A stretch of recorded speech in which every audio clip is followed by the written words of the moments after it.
अस्सलाम वालेकुम। सुहेल अफरीदी का सिंध का दौरा कैसा रहा, इसके असरात क्या हैं, और फिर लाहौर दूसरा बड़ा शहर, वहां पर तहरीक तहफ़्फ़ुज़ आईन पाकिस्तान, इनकी एक्टिविटीज के बारे में भी बात करेंगे और कुछ मुलाकातों में सवाल जवाब का सिलसिला और वहां पर कुछ खुफिया बातें, ये सब क्या है। इसके अलावा वायरल वीडियो का तस्करा है। डीपीओ डेरा गाजी खान के बारे में एक खातून वीडियो में सामने आती हैं, एक छोटा सा बच्चा उन्होंने उठाया हुआ है और मुख्तलिफ तरह के इल्जामात लगा रही हैं डीपीओ डेरा गाजी खान पर। यह सारा क्या मामला है, इस पर हम बाद में बात करते हैं। पहले आ जाते हैं, पाकिस्तान में इस वक्त सियासत का महवर बने हुए हैं सुहेल अफरीदी। कराची पहुंचे, वहां पर उनका इस्तकबाल जिस तरह से खुद हुकूमत की तरफ से सईद गनी ने किया, उसके बाद से ही नजर आ गया कि यह लाहौर से बिल्कुल मुख्तलिफ है। तख्ते लाहौर की बात होती है, तख्ते पंजाब की बात होती है, रावण महल्लात की बात होती है, वहां सोच थोड़ी और नजर आई, जबकि पीपल्स पार्टी की सोच मुख्तलिफ नजर आई है। इसके पीछे रीजन क्या है, वजह क्या है, सोच क्या है, क्यों पीपल्स पार्टी और नून लीग एक नजर आते हैं हर तरमीम में, हर तरह से, हर काम में, लेकिन जहां सुहेल अफरीदी के दौरे हैं वहां दोनों का जमीन आसमान का फर्क क्यों है। असल बात इसी में छुपी है। इसी से आपको पता चल जाएगा आगे हालात क्या बन रहे हैं। देखिए, सुहेल अफरीदी जब जाते हैं कराची और उसके बाद अब सिंध के दौरे पर हैं, उसी वक्त तहरीक तहफ़्फ़ुज़ आईन पाकिस्तान की तरफ से आप देख रहे हैं कि किस तरह अल्लामा राजा नासिर अब्बास और महमूद खान अचकज़ई ये लाहौर का दौरा करते हैं। सुहेल अफरीदी के साथ भी हमने देखा रुकावटें थी, मसाइल थे और एक हंगामा राई सी नजर आई, इल्जामात की बौछार हुई। अज़मा बुखारी साहिबा की तरफ से प्रेस कॉन्फ्रेंस, इधर से शफी जान बातें कर रहे हैं, मीना खान आए हुए हैं, वो बातें कर रहे हैं, सवाल जवाब साफियों के अजीब थे, एक कंट्रोवर्सी जनरेट हो गई बड़ी अजीबोगरीब और खौफनाक, जिसमें तासुब भी नजर आ रहा था। इस तरह के जुमले कह दिए, कोई जंगली का जुमला आ गया, कोई बात आ गई, वो आ गई। अच्छा, अब उसके बाद क्या होता है कि जब तहरीक तहफ़्फ़ुज़ आईन पाकिस्तान की तरफ से काफिला आ रहा है तो रास्ते में तोड़फोड़ नजर आ जाती है, उससे भी एक कंट्रोवर्सी जनरेट होगी, ये क्या हो रहा है। उसके बाद चीजें थोड़ी संभलने लग गई। क्यों? क्योंकि पीपल्स पार्टी का वहां पर रवैया फर्क नजर आया और एक moral high ground People's Party ले गई कि जी क्या हो गया, हमने आने दिया, लोग इकट्ठे हुए, चले गए, उसके बाद लियारी गए, फलां जगह गए, इधर गए, उधर गए, एक्टिविटी की, फिर हैदराबाद चले गए, तो क्या हो गया, हम तो कह रहे हैं जलसा भी कर लो। पीछे की कहानी है आने वाली तरामीम की। पीपल्स पार्टी अपने आप को एक न्यूट्रल सतह पर रखना चाहती है, क्योंकि 28वीं तरमीम जब आ रही है तो इसमें कहा जा रहा है नए सूबों की भी बात है, इख्तियारात की मजीद तकसीम की बात है, बल्दियाती सतह तक इंतखाबात की इख्तियारात की बात है, और इसमें पीपल्स पार्टी थोड़ी परेशान है। इसलिए वो समझते हैं कि थोड़ी सी लीवरेज उनको मिल जाएगी कि तहरीक इंसाफ के साथ हमारे ताल्लुकात अच्छे होंगे। देखें जी, हम तो पहले दिन से कह रहे थे तहरीक इंसाफ और पीपल्स पार्टी को मिलकर हुकूमत बनानी चाहिए, तो नून लीग बीच में आ गई। अब यहां पर पीपल्स पार्टी एक तो 28वीं तरमीम जो आ रही है उसकी बाज़गश्त है, उसके लिए अपनी पोजीशनिंग कर रही है। एक दूसरा मॉरल हाई ग्राउंड लेती नजर आ रही है कि जी देखिए, नून लीग से हम बड़े फर्क हैं, हम एक जमहूरी जमात हैं, हम आइन पर चलते हैं, हम स्पेस देने की बात करते हैं। एक उस तरफ भी वो देख रहे हैं। तीसरा, वो तहरीक इंसाफ के साथ एक वर्किंग रिलेशनशिप रखना चाहते हैं, क्योंकि सियासत में कुछ पता नहीं होता, कुछ पता नहीं होता। यकीन जानिए, जो आप बयानात देखते हैं तहरीक इंसाफ के और पीपल्स पार्टी के दरमियान या तहरीक इंसाफ और नून लीग के दरमियान, इससे ज्यादा खौफनाक, खतरनाक बयानात, कैंपेन्स, जो कुछ भी आप नाम दे दें, ये पीपल्स पार्टी और नून लीग के दरमियान हो चुका है। तारीख गवाह है और ज्यादा दूर की भी बात नहीं है। कुछ अर्सा पहले भी अगर आप देखें, अभी की अगर मिसाल ले लें, तो अभी एक नून लीग के रहनुमा और कादिर मंदोखेल साहब के दरमियान टेलीविजन पर जिन जुमलों का तबादला हुआ है, उफ तौबा, सुने नहीं जा सकते। वो बीप थी, सिर्फ चैनल पर लाइव ये बातें हो रही थी, तुम ये हो, तुम वो हो, कोई मुजरे की बात कर रहा है, तुम्हारे यहां मुजरा होता है, तुम ऐसे हो, फलां हो, और बूट पॉलिशी है, किस तरह तुम लोगों ने हथियाया है इलेक्शन, फलां किया, ऐसे इल्जामात। तो पीछे तो पता नहीं क्या क्या हो चुका है ना जी। ये गद्दार के, ये तो छोटी चीजें हैं, और तलाल चौधरी साहब के बयानात और बिलावल के बारे में, उफ तौबा, वो दोहराए भी नहीं जा सकते। इलेक्ट्रॉनिक मीडिया छोड़ दें, सोशल मीडिया पे नहीं दोहराए जा सकते, बाकी तो बात छोड़ दें। तो लिहाजा पॉलिटिक्स में कोई पता नहीं होता। नून लीग, पीपल्स पार्टी कभी इकट्ठे हो जाएंगे। जब इनकी लड़ाइयां शदीद थी तो किसी ने ठीक कहा कि जी अब कोई बंदा कब्र से निकल आए तो दोबारा वो फौत हो जाएगा, इस बात पे ही कि ये भी होना था। क़यामत के आसार है कि पीपल्स पार्टी, नून लीग, जरदारी साहब, नवाज शरीफ साहब ये जी इकट्ठे हो गए हैं, या शहबाज शरीफ साहब या मरीम नवाज और बिलावल ये इकट्ठे हो गए हैं, शहबाज शरीफ कहते हैं जी पेट फाड़ देंगे, फलां कर देंगे। तो लिहाजा पीपल्स पार्टी एक स्पेस ओपन रखना चाहती है कल को बारगेन के लिए, और एक थोड़ा सा एस्टैब्लिशमेंट भी प्रेशर रखना चाहती है कि देखें जी तरीके इंसाफ के लिए हमारे पास भी ननगोशा हो, उनके लिए भी हो। अच्छा, अब तहरीके तहफ़्फ़ुज़ आईन पाकिस्तान ने एक इंपैक्ट तो क्रिएट किया, उनके साथ पब्लिकली उतनी फॉलोइंग बिल्कुल नहीं है जितनी तहरीके इंसाफ के साथ है, इसमें कोई दो राय नहीं है, लेकिन एक छतरी मिल गई, एक अम्ब्रेला मिल गई कि जी देखें जो मियां साहब के दोस्त थे महमूद खान चकज़ई साहब, वो आज भी दम भरते हैं कि मियां साहब मेरे बड़े अच्छे दोस्त हैं जी, मियां नवाज शरीफ बड़े अच्छे आदमी हैं, उनके साथ बड़ा जुल्म हो गया, ज्यादती हो गई, वो जब आइन की तरफ आए तो अब उनको माइनस करने की बात हो गई है, फलां हो गया, उनको प्राइम मिनिस्टर बनने दिया, मुझे अब भी उम्मीद है कि वो कोई रास्ता निकालेंगे। फिर इस बात पर गौर कीजिएगा जरा कि महमूद खान चकज़ई से सवाल होता है, लाहौर प्रेस क्लब में साफी सवाल करता है कि आपकी कोई बातचीत चल रही है, कुछ हो रहा है, तो क्या कहते हैं महमूद खान चकज़ई साहब? कहते हैं कि जी जो पसे पर्दा हो रहा हो या खुफिया जो भी, हम इतने सादा नहीं है कि आपको बता दें। क्या मतलब? चीजें चल रही हैं, पसे पर्दा बातें हो रही हैं। अब देखते हैं किस हद तक जाता है मामला, क्योंकि महमूद खान चकज़ई साहब का अगर अपोजिशन लीडर के तौर पर नोटिफिकेशन हो जाता है अयाज सादिक साहब की तरफ से, तो इसमें बड़ा वाज़ेह पैगाम होगा कि नून लीग नहीं, एस्टैब्लिशमेंट की भी इजाजत कुछ मिल गई है और चीजें कुछ चल पड़ी हैं। इसी तरह अल्लामा राजा नासिर अब्बास वाला साहब का भी कुछ आपको शायद नजर आए कि वो भी अपोजिशन लीडर सेनेट के नामजद हो जाए।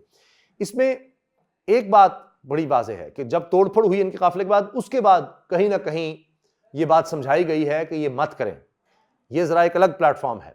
फिर प्रेस क्लब के अंदर एक और जमात का तहरीके तहफ़्फ़ुज़ आईन पाकिस्तान के साथ शमूलियत का ऐलान करना कि जी हमारे किसान विंग भी, मजदूर विंग भी, हमारे स्टूडेंट विंग भी वो शामिल हो रहे हैं, ये भी एक बड़ी अचीवमेंट है। तो आने वाले दिनों में आपको सियासी तौर पर बहुत सी खबरें मिलने वाली हैं। ये साल बहुत अहम साल है, इसमें आप कुछ ना कुछ तब्दीली देखेंगे। यानी तब्दीली से मुराद वो तब्दीली तहरीके इंसाफ की तब्दीली नहीं, लेकिन तब्दीली से मुराद ये है कि जो सेटअप इस वक्त चल रहा है ये ऐसे नहीं चलेगा। तकरीबन 4 साल हो जाएंगे अब इस सेटअप को, बल्कि अप्रैल में मुकम्मल 4 साल हो जाएंगे। तो 4 साल जब हो जाते हैं तो उसके बाद तो कोई भी गवर्नमेंट होती है वो इलेक्शन में जा रही होती है, 5वां साल इलेक्शन का होता है और कैंपेन शुरू हो जाती है। तो मौजूदा सेटअप को, मौजूदा निजाम को आप कह सकते हैं, तहरीके इंसाफ की गवर्नमेंट जब से गई है 4 साल मुकम्मल हो जाएंगे 2022 के बाद 2026 अप्रैल। तो इन 4 सालों में क्या हासिल किया? आज की खबर देख लें कि सरकारी इदारे 300% खसारे में चले गए हैं। 300% का मतलब 3 गुना ज्यादा हो गया है खसारा, और ये तकरीबन 2100 अरब रुपया साल का नुकसान हो गया। 2100 अरब रुपया वो आपके और मेरे टैक्स के पैसे से जा रहा है। आप सोचिए, इतने तो हमारे बड़े बड़े इदारों का बजट नहीं है, 2100 अरब रुपया तो हमारा नुकसान हो रहा है सरकारी इदारों में। यह कारकर्दगी है 1 साल की सिर्फ। तो 4 साल में हम हर सतह पर नीचे गए हैं। तो यह साल इस लिहाज से तब्दीली का साल है। उसको आप वंडर बॉय का नाम दें, ब्लंडर बॉय का नाम दें, या किसी और चमत्कार शख्सियत का नाम दें, या काबीना में रद्दबदल का नाम दे दें, चीज़ें बदलेंगी। ये मैं आपको गारंटी करता हूं कि 4 साल अब जब हो जाएंगे तो उसके बाद आप चीज़ें बदलती देखेंगे। इसलिए कोई साफ़ी कह रहा है जी 5-6 महीने रह गए इस गवर्नमेंट के बाद, को बहुत बड़ी चीज़ दिखानी होगी वरना कहानी ख़त्म है। कोई कह रहा है जी इस हुकूमत की एक्सपायरी डेट है। मैं उस हद तक नहीं कहता, एक्सपायरी डेट का भी नहीं कहूँगा, मैं 5-6 महीने की भी बात नहीं करूँगा, क्योंकि ये होता है कि जी 28वीं तरमीम मंजूर हो गई तो वो फिर वो 5-6 महीने की डेट भी इधर उधर हो जाएगी। मगर मैं ये इसको तब्दीली का साल हर सूरत में कहूँगा कि वो किसी ना किसी सतह पर आपको नज़र आ जाएगी। कुछ ना कुछ चेहरे ज़रूर बदलेंगे।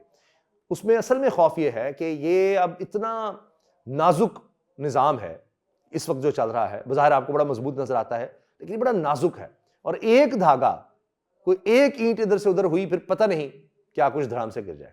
तो ये इस वक्त हो रहा है। बहरहाल सोहेल अफरीदी का दौरा इस लिहाज से कामयाब रहा कि वो एक मोमेंटम बनाने में कामयाब हुए हैं, एक स्ट्रीट पावर उन्होंने किसी ना किसी तरह दिखाई है।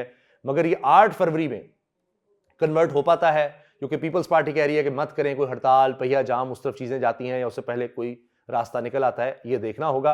अभी तक तहरीक इंसाफ 8 फरवरी पर मुसर है।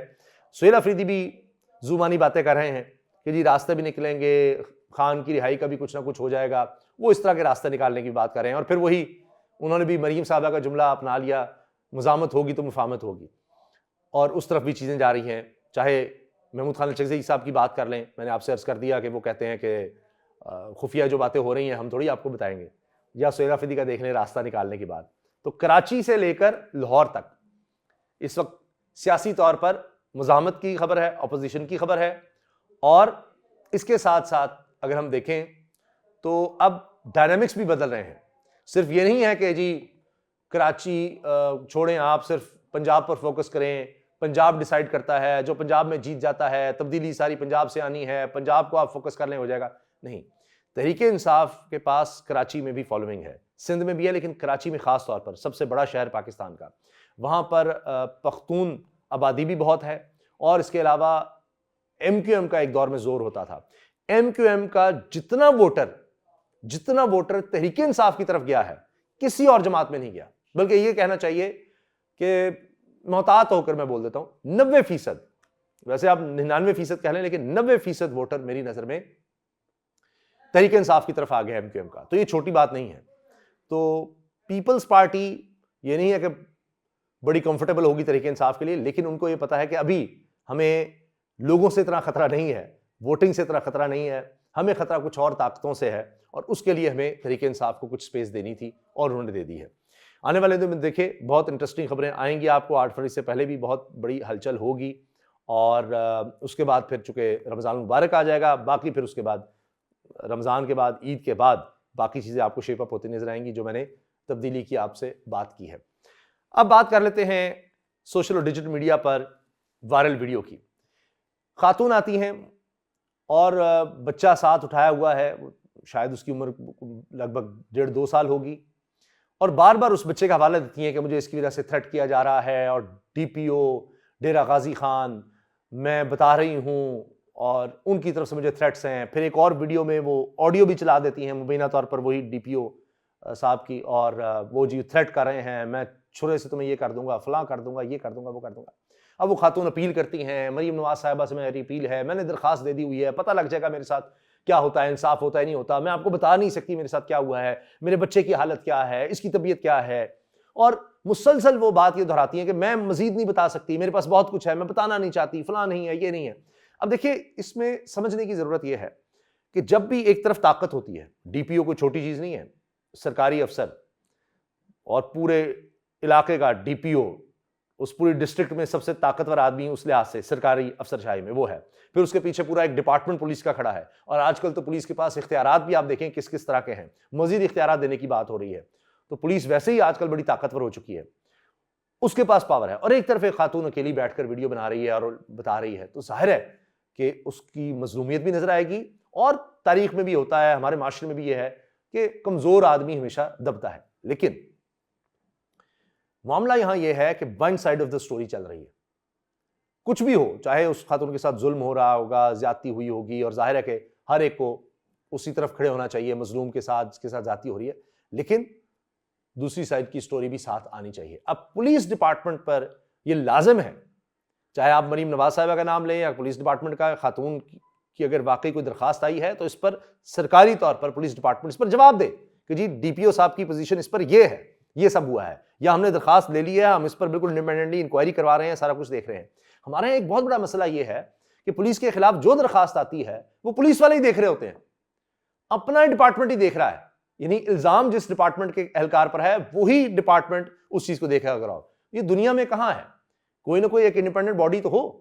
अपना ही आदमी अपने आदमी का कैसे एहतसाब सही कर सकता है? कल को उन्होंने आमने सामने आना है, कहीं कहीं बैठना उठना है, तो हो सकता है कि जिसके पास गया है वो उसका सीनियर ही होगा, लेकिन कहीं इंटरेक्शन तो रहा होगा। तो इसलिए इन चीज़ों को भी देखना होगा। और सहाफत में ये मसला आ चुका है कि हम सिर्फ एक साइड की स्टोरी लेते हैं और उस पर हम पूरी तरह से बात कर देते हैं, तो इसको भी देखना होगा। हमारे ज़राए ने अभी, जब मैं आपसे ये गुफ्तगू कर रहा हूँ, आपसे बात हो रही है, उससे ये यानी हमारी इस वीलॉग से चंद मिनट पहले जो हमारे ज़राए ने हमें बात बताई वो मैं आपको बता देता हूँ कि ये मुबीना तौर पर इस खातून का ताल्लुक DPO साहब से जनाब एक अरसे से है। कुछ तस्वीर का मामला था, चीज़ों का, और इनको कहा गया कि हटाएं। और अगर आप नोट करें तो इस वीडियो में वो कह रही हैं कि जी मुझसे ज़बरदस्त चीज़ें हटवाई गई, फलां हुआ, ये हुआ, वो हुआ। तो एक ताल्लुक इनका रहा। अब उसमें शायद DPO साहब को लगता है मुबीना तौर पर कि जी उस ताल्लुक को एक्सप्लॉइट किया जा रहा है, मुझ पर दबाव डाला जा रहा है, इसलिए वो धमकाने की तरफ आ गए कि जी देखो ये तस्वीर तुम क्यों लगा रही हो, फलां क्यों कर रही हो, और इसलिए।